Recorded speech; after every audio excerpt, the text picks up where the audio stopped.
بنسأل كتير جدا أتعاب المحاماة. أنا محامي هقوم بجهد، فلا بد يكون في أتعاب، لأن في مصاريف بيصرفها المحامي وفي إجراءات بيعملها تخص شغله وتخص إزاي يبدأ يشتغل في القضية. ده مسؤولية المحامي. أنت مسؤوليتك حضرتك تدفع الأتعاب في الوقت بتاع المحامي، الجهد، التفكير، العمل القانوني، عمل طول الوقت. أنا طول الوقت بفكر في، مشغول بقضيتك، مشغول بقضية غيرك. الوقت اللي أنا ببذله ده مؤكد لازم ناخد عليه أتعاب.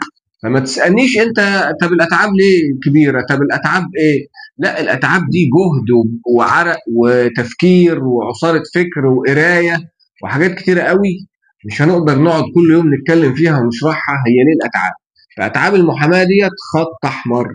لازم حضرتك كل جهد مبذول، سواء قراية سواء استشارة قانونية، أكيد عليه أتعاب. بنتغاضى عن بعض الحاجات الكتير جدا بسبب ظروف الناس وأمورها المادية، لكن في أمور أنا مش هقدر أعملها غير بأتعاب. لازم أتعاب محاماة.